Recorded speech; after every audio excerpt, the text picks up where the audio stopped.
உங்கள் இல்லங்களில் வந்து உங்கள் உள்ளங்களை உயிர்ப்பிப்பது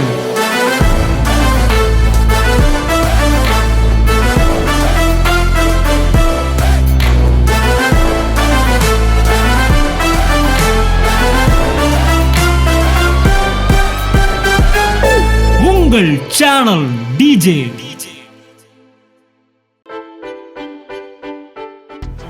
அப்ப ராஜாக்கள்னா என்ன?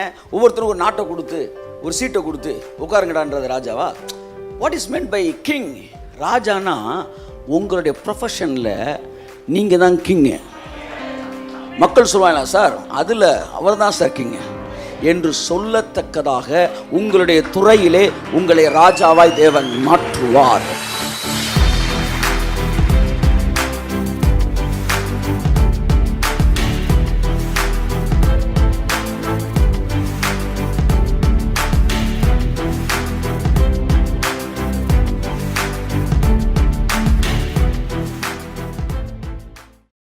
உங்கள் கையில் செக் இருக்கு, ஆனால் ரூபா வரல, அவ்வளோதான். ஆனால் இந்த செக்கு ரூபாகாமல் இருக்கவே இருக்காது. அதான் தேவன் உங்களை ஐஸ்வர்யத்தை தரலையா, உங்களுக்கு ஆசீர்வாதத்தை தந்தாராம். இந்த ஆசீர்வாதம் தான் யோசேப்பு மேலே இருந்துச்சு. நான் இப்போ நீங்கள் ஐஸ்வர்யத்தை பற்றி பேசிக்கிட்டு இருக்கிறேன். ஐஸ்வர்யம் எப்படி வருது? டக்குன்னு வானத்தை திறந்து கூடிய வந்து ஓட்டை பிரித்து டவக்குன்னு ஒரு பொட்டணமாக கட்டி மடியில் போட்டுறாரா? எந்த ரூட்டில் வந்து அந்த ஐஸ்வர்யம் வருது? நான் பல நேரங்களில் பேசும்போதெல்லாம் ஊழியத்தையே கனெக்ட் பண்ணியே பேசிக்கிட்டே இருந்தேன். கர்த்தர் போன வாரம் சொன்னார், நீ உன் லைஃப்லேருந்து பேசுகிற, வந்து உட்காந்துருக்கவங்க ஊழியக்காரன் கிடையாது, வேறு வேறு ப்ரொஃபஷன்லேருந்து வரவங்க. ஸோ ஒரு ப்ரொஃபஷனில் கர்த்தர் அவங்களை எப்படி ஆசீர்வதிக்க முடியும்? அவங்க வேலை செய்கிற ஸ்தலத்திலே எப்படி தேவன் அவர்கள் தலையை உயர்த்தி அவர்களை வந்து ஒரு லிவிங் பியாண்ட் த லைஃப் லிமிட்ஸ்க்கு, அவங்க வேலை பார்க்குற ஸ்தலத்திலிருந்தே அவர்களை ஒரு அவுட்ஸ்டாண்டிங் ஒரு மனிதனாக, ஒரு சக்ஸஸ்ஃபுல் மேனாக நிப்பாட்டி தேவன் எப்படி அவர்கள் உயர்த்த முடியும்? என் ஆசீர்வாதம் எப்படி அவர்களுடைய ப்ரொஃபஷனல் ஐஸ்வர்யத்தை கொண்டு வருகிறது என்பதை குறித்து இன்னைக்கு பேசுகிறேன். த connection between the blessing and richness. இன்றைய செய்தியின் தலைப்பு ஆசீர்வாதத்திற்கும் ஐஸ்வர்யத்திற்கும் இருக்கிற தொடர்பு. ரெண்டும் வேறு வேறு. ஆசீர்வாதம் வேறு, ஐஸ்வர்யம் வேறு. ஆனால் இது ரெண்டுக்கும் ஒரு தொடர்பு இருக்கிறது. தேவன் ஒரு மனிதனை ஆசீர்வதிக்கும் போது அவன் ஐஸ்வர்யவானாய் மாற ஆரம்பிக்கிறான். ஹல்லேலூயா. வாசிப்போம் ஆதியாகமம் 30. இப்போ அது போகிறதுக்கு முன்னாடி நீதிமொழிகள் 10:22 அதை ஒரு தடவை வாசித்துருங்க. இப்போ இந்த வசனத்தோட அர்த்தம் தெரியும். கர்த்தரின் ஆசீர்வாதமே ஐஸ்வர்யத்தை தரும், அதனோடே அவர் வேதனையை கூட்டார். ஆசீர்வாதம் ஐஸ்வர்யத்தை தரும்.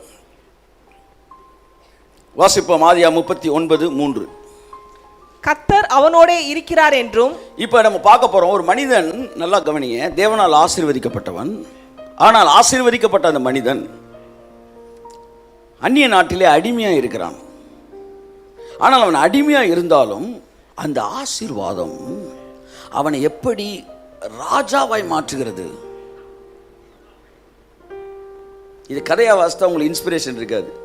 இதை சம்பவமாக நீங்கள் வாசிக்கும்போது, அது ஒரு ரியல் லைஃப்ன்றதை நீங்கள் புரிந்து கொள்ளும்போது, என் அன்புக்குரியவர்கள் நான் சொல்லுகிறேன், அதே ஆசீர்வாதத்தின் வல்லமை உங்களையும் என்னையும் உங்கள் துறையிலும் என்னுடைய துறையிலும் ஒரு சிறந்த அவுட்ஸ்டாண்டிங் மேனாக நிப்பாட்ட முடியும். அந்த ஆசீர்வாதம் தான் உங்களை என்னை உங்கள் துறையில், என் துறையில், நம்முடைய துறைகளில் நம்மை ஒரு சிறந்தவனாய் கொண்டு போய் நிறுத்தி ஐஸ்வர்யம் என்பதும் பணம் என்பதும் ஒரு விஷயமே இல்லை என்கிற இடத்திற்கு தேவனமே கொண்டு வருகிறார். உன்னிடத்திலிருந்து ராஜாக்கள் தோன்றுவார்கள். ராஜாக்கள் மீன்ஸ் கிங்கு. கிங்குனா என்ன அர்த்தம்னா, என்ன அர்த்தம்? இப்போ இங்கே 300 பேர் இருக்கீங்க பார்த்தீங்களா? இந்த 300 பேர் இருக்கீங்கன்னா இதில் வந்து 200 குடும்பம் வந்து ஒரு 200 பேர் இருக்கீங்கன்னு வச்சுங்களேன். இது 100 குடும்பமாக இருக்கலாம். ஹஸ்பண்ட் ஒய்ஃப் எல்லாம் இருப்பீங்க இல்லையா? இந்த 200 பேரில் 100 பேரையும் தேவன் ராஜாக்களாக மாற்றுறான். அப்போ ராஜாக்கள்னா என்ன? ஒவ்வொருத்தரும் ஒரு நாட்டை கொடுத்து ஒரு சீட்டை கொடுத்து உட்காருங்கடான்றது ராஜாவா? What is meant by king? ராஜானா உங்களுடைய ப்ரொஃபஷனில் நீங்கள் தான் கிங்கு.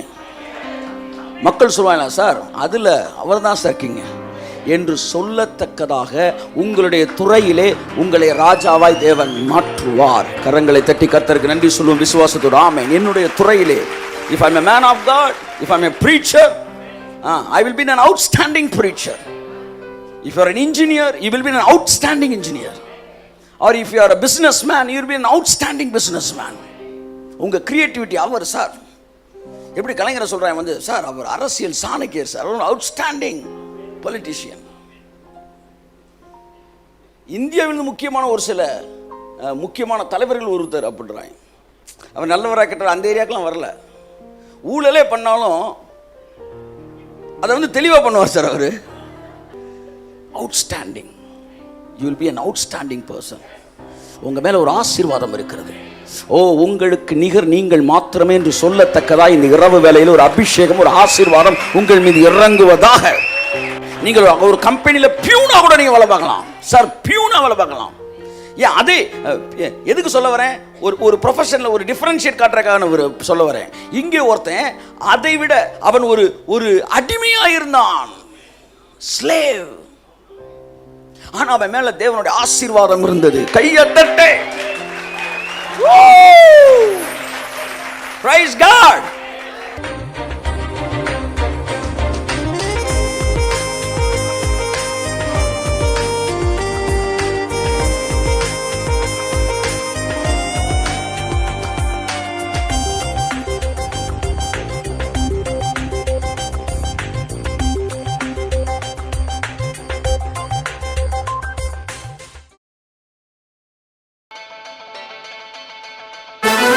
உங்கள் இல்லங்களில் வந்து உங்கள் உள்ளங்களை உயிர்ப்பிப்பது